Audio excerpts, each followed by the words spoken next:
Hello, welcome back to my channel. Today I will be making a video that I titled What's the Floor?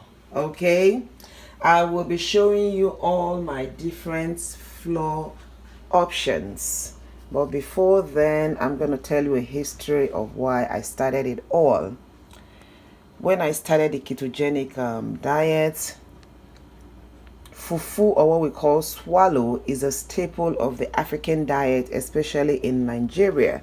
But in most parts of Africa, there is always a recipe that calls for something to do with fufu, or at least corn meal at the most.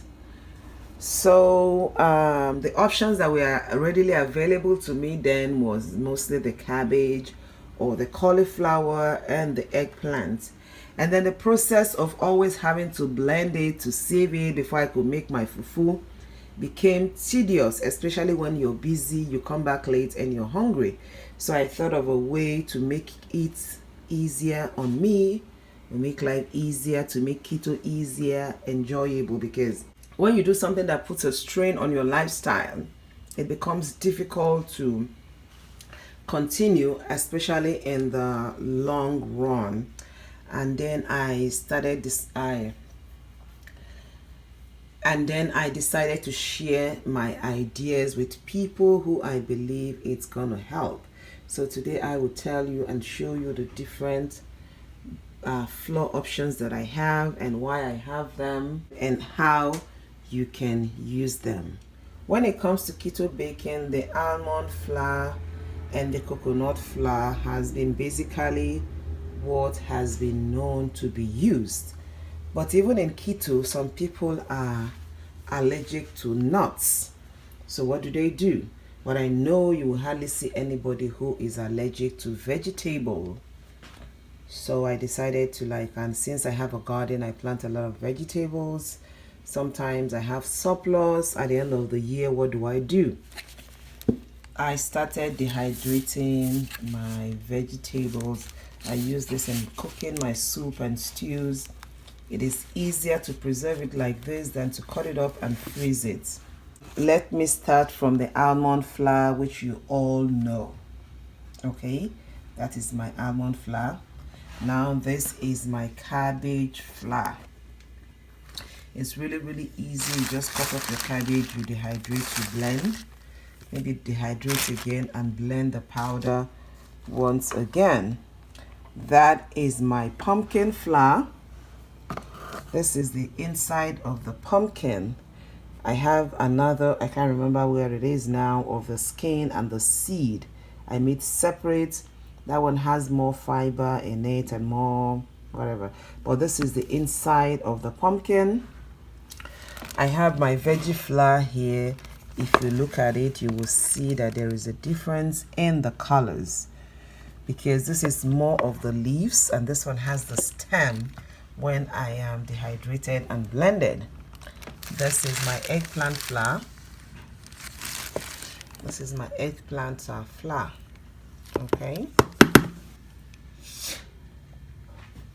This is my almighty zero carb coconut flour.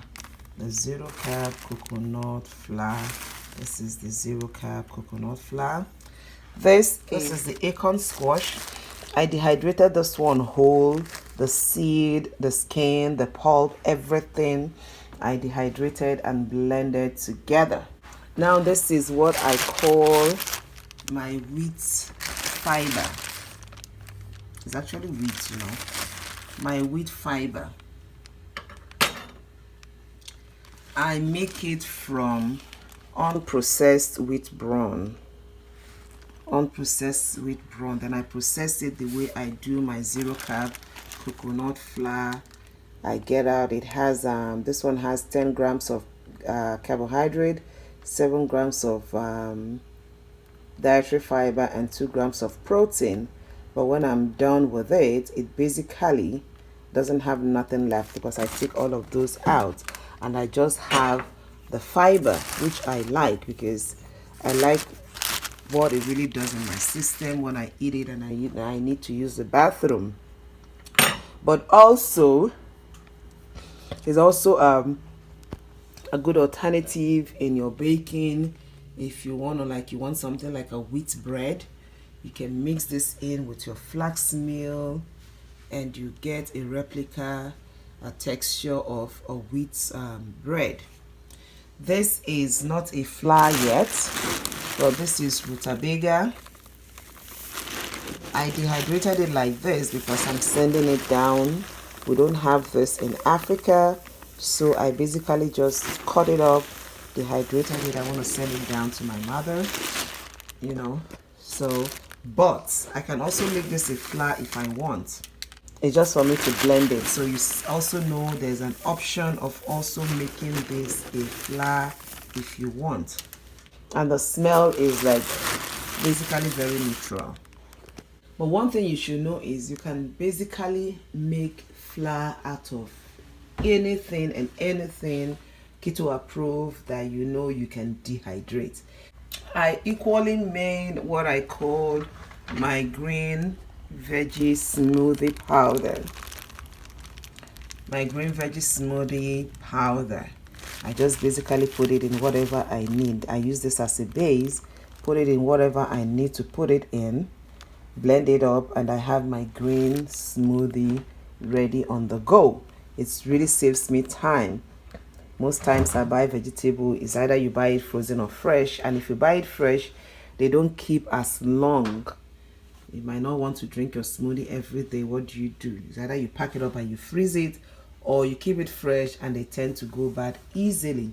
So I found out that when I dehydrate on low, basically air dry the vegetables, I could make a green smoothie base and just add a few other things fresh in it, or have it like that.